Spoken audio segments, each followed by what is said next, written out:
Hi there guys, got a video here for you today on a new rifle coming to the channel, and this one is going to be on the Blue Edition Alpha Wolf. So I've been wanting to get an Alpha Wolf for quite some time now, but I've been waiting for the blue stock variants to come out. And as soon as this one was announced, I went out and bought one. This particular one is one of the blue limited edition rifles. So as you can see there, it's a numbered limited edition. As far as I'm aware, the blocks are going to be limited, however the stocks will be coming on the standard Alpha Wolves a little later on. And I know that these rifles are a little thin on the ground at the moment, so not many RFDs have got them, but if you're interested in one, I know for a fact Crawley Surplus Store had a couple in stock, so if you're interested in one, I'd give them a call. With that said, as with all the rifles on the channel, this particular one was bought using my own money. So I bought it, I paid for it, everything about this rifle is mine. Now I opted to buy the rifle with the Pro upgrade kit, which includes the bag rider, the butt piece, the cheek piece, a black 0dB moderator, and also an aim grip bipod. Now I've sold the aim grip bipod as I use Accutac bipods on all my rifles, but the Pro upgrade kit in my opinion is pretty worthwhile. It's an extra £300 on the gun, but you do get an awful lot for your money. And for me personally, the butt piece at the back here is pretty essential in order to shoot the rifle comfortably. Now before we get started on what I like and what I don't like about the rifle, we are going to take a look at the range results first, because if you don't want one of these rifles after you see the range results, there's no point watching the rest of the video. And here we are all set up in Pete's Airgun Farm in the 50-yard range. We've got a target set out on the back wall at 50 yards. The target itself being an A4 piece of paper with a number of circles drawn onto it. The circles are 25mm in diameter with a red dot in the middle. The rifle is a sub-12 pound rifle in 177 caliber, and we're shooting 5-shot groups using Rangemaster Sovereign pellets. We did switch to Air Arms Express pellets halfway through the card, but the Rangemaster Sovereign pellets are the pellets that you get in the box with a rifle, so we wanted to test those first. Whilst the groups are appearing, what we'll do is just talk about how the rifle's shot and what we're going to do to it. So straight out the box, the rifle was set fairly high on the feet per second, with JSB heavies running at about 11.8 foot-pounds. So pretty close to the limit, but the rifle did shoot really well at this setting. Now even the sub-12 pound rifles allow you to adjust the pellet speed in the little onboard computer, so I am going to be experimenting around with different pellet speeds, different pellets, and seeing what works best at what speed. That may be a little video series that I bring to the channel that may be quite interesting, but as this was the first week out with the rifle, I decided to keep everything bone stock and I didn't change the pellet speed throughout the entire day. Programming the rifle is something that I am really looking forward to. I have my own observations about power, and I've always found sub-12 pound rifles to run the best at around the 11 foot-pound mark. For a 177 rifle shooting 844 pellets, I've always found the best pellet speed to be within 770 to 780 feet per second, but I am really looking forward to doing some experimentation with it, and hopefully it will make a nice little video series. Now the rifle itself worked absolutely perfectly all day. I shot the rifle pretty much all day, and the rifle itself didn't miss a beat. I'm not quite sure how many pellets I put through it, but it was an awful lot. The only thing I wasn't able to get while I was down at the range is an accurate shot count. I know it's an awful lot out of this rifle, but I just kept losing count or getting distracted by other things while I was at the range, so I didn't get a full shot count from the rifle. If I had to guess though, it would be above 400 shots per fill. The effortless cocking and the super light trigger make this rifle an absolute joy to shoot. And with the rifle set up on a good quality bipod and a rear bag, the rifle is super stable. Now I did also do some groups at the 30-yard mark just to show you what this thing can do at 30 yards, and I'm really quite impressed with it. It was putting the pellets through pretty much the same hole, and next week I'm going to be setting the rifle up to do some 25-meter bench rest, so I'm really looking forward to that. But with that all said, that's pretty much all the shooting footage, so what we'll do now is I'll take you back over to the bench and we'll talk some more about the gun. Right then, and here are the range results. So these 4 rows of groups here are done using a magazine, and then this one at the bottom is done using a single shot loader or just putting the pellets in the end of the barrel. The top 2 rows of groups were done using the included Rangemaster Sovereign pellets, Then these two rows of groups here were done using the Air Arms Express pellets. As you can see, the Rangemaster Sovereigns do a fairly good job, but the Air Arms Express were slightly better overall. And for an out-the-box rifle, I am absolutely over the moon with these results here. If we take a 5p piece, a 5p piece for those outside the UK is 18mm in diameter. If we take that there, it will cover pretty much all the groups apart from one or two. So this one is just outside the 5p piece, and it is this one as well. However, all the Air Arms Express fit under a 5p piece. So they're all under a 5p piece, those groups there. And again, for an out-the-box rifle, this is just really quite impressive. That one's probably a little close. Yeah, that one's just over a 5p piece. But all the rest fit comfortably under a 5p piece. If we take a look at the single shot loaded groups, you can see that they are slightly better on average than those done using a magazine. And if we take a set of calipers, we can have a measure of the group sizes. You can see that one's probably close to 14mm edge to edge. So 9.5mm centre to centre. That one's closer to 12.5, so really good little group there, 12.5mm edge to edge. This one, probably about the same, edge to edge of about 12, maybe 13mm. And this one at the end, probably the tightest of the bunch, about 12mm edge to edge. So we're just measuring across the groups, getting the edge to edge measurement, and that works out to about 12.5mm, something like that.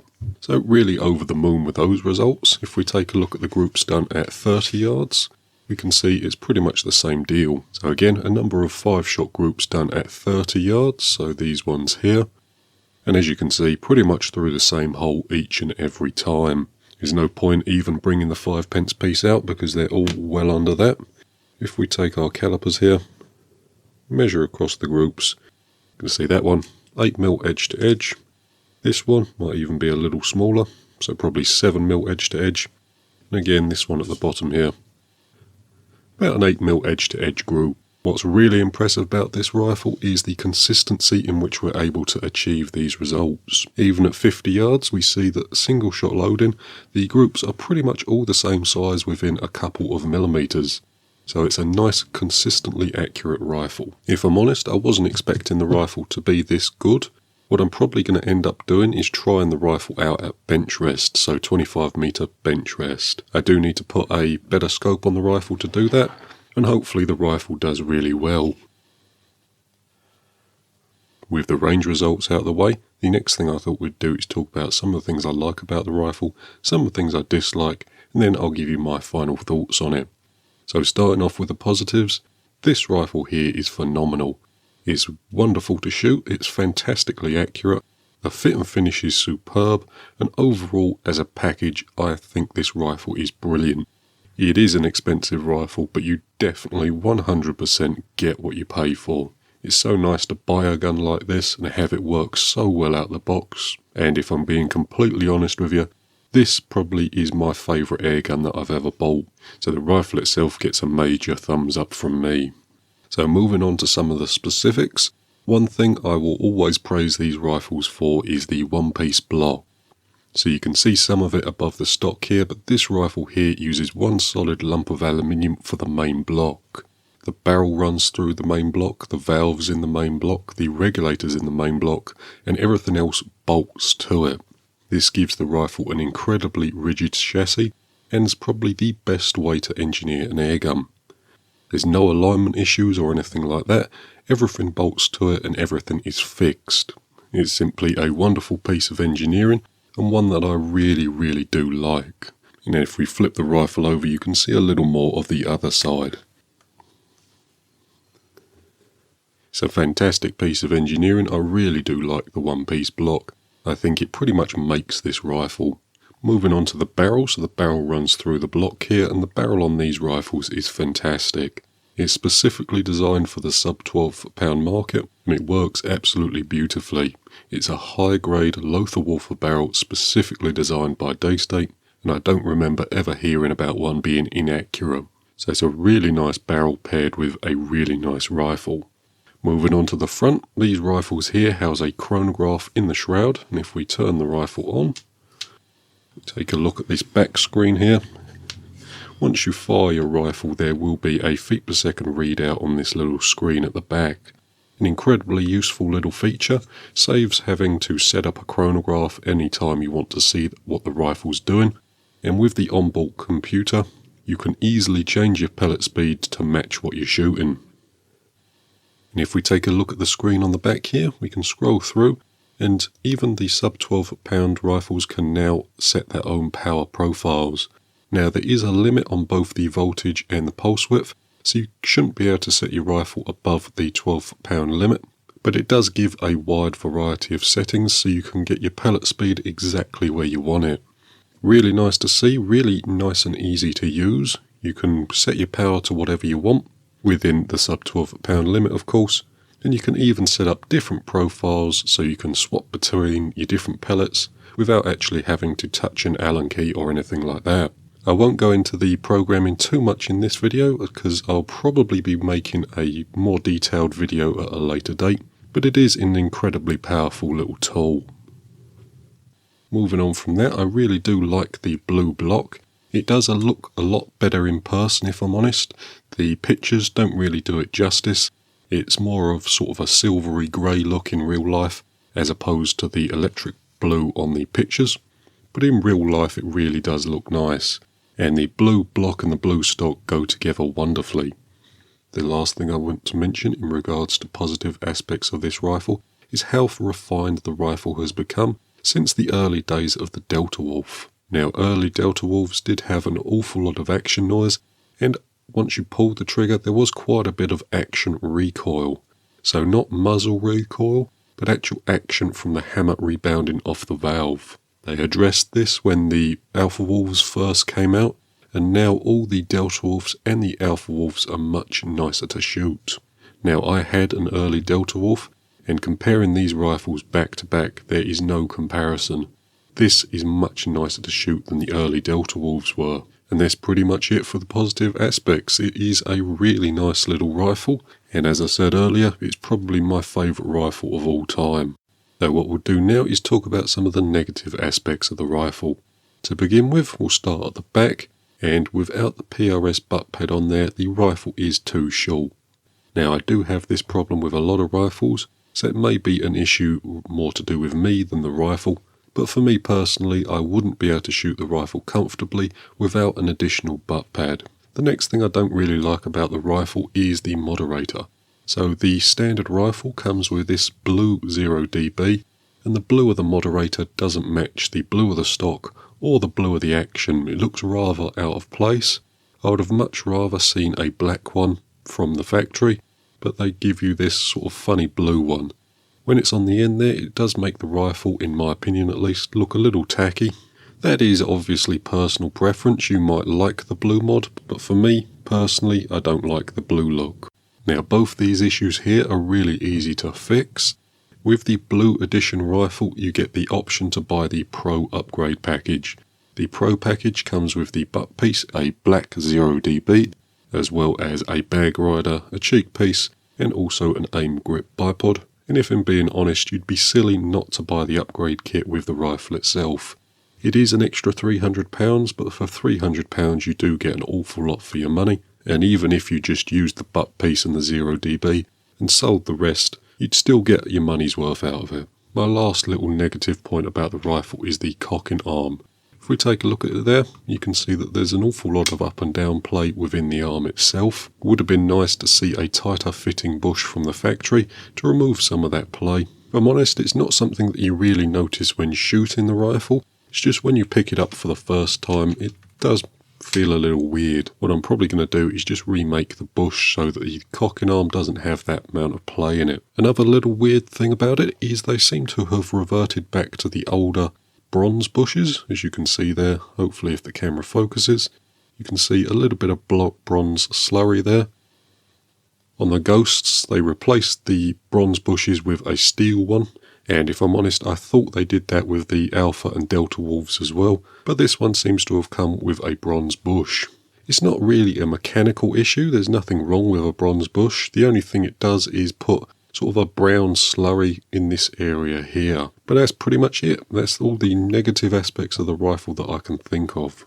So finally, in my little conclusion here, the rifle's fantastic. I really do like it. As a package, it performs exactly how you want an expensive gun to perform straight out the box. It's fantastically accurate, beautiful to shoot, there's absolutely zero problems with it. Obviously there's a bit of wiggle in the cocking arm, but that's not going to kill anyone, and overall I don't think it detracts from the package itself. I think this rifle here would be absolutely perfect for someone who didn't want to touch the rifle. You just want to buy it, shoot it, enjoy it, and that's pretty much what this rifle was designed to do. And overall, I really do think they probably are one of the best rifles that you could buy on the market today. Now, this particular rifle is going to have a pretty easy life, if I'm honest, as compared to some of my other rifles. I don't think I'm going to take it apart and all that for the channel. This is probably just going to be my personal private rifle. I am going to do one or two bits on it, but overall I think I'm going to leave it pretty much standard. I probably will make a couple videos on programming the rifle, as in terms of the sub-12 pound rifles I don't think I've seen that many videos on that, so that might be interesting to some people. The last thing I want to mention before I let you go is the direction that Daystate are heading in terms of technical support. Now, for those of you who don't know, a little while ago now we were approached by Daystate directly and we were asked to create a series of videos on technical support for their current lineup. These videos were a complete disassembly of the rifle, then a complete rebuild along with giving some servicing tips. Now these videos are all complete now and they're all available on the Daystate YouTube channel, and along with these videos Daystate themselves actually created a technical support Facebook page in which they help people with problems related to the rifles themselves. Now for a manufacturer I think this is absolutely fantastic. It shows that they stand behind the rifles and are prepared to help you if you have a problem. It's really something that I think doesn't get enough attention, and I think it's something that they should really be applauded for. So if you're interested in taking a look at the videos, I'll leave a link to them in the description below. But for now guys, that's pretty much going to do it for this video, so thanks for watching and we'll see you in the next one.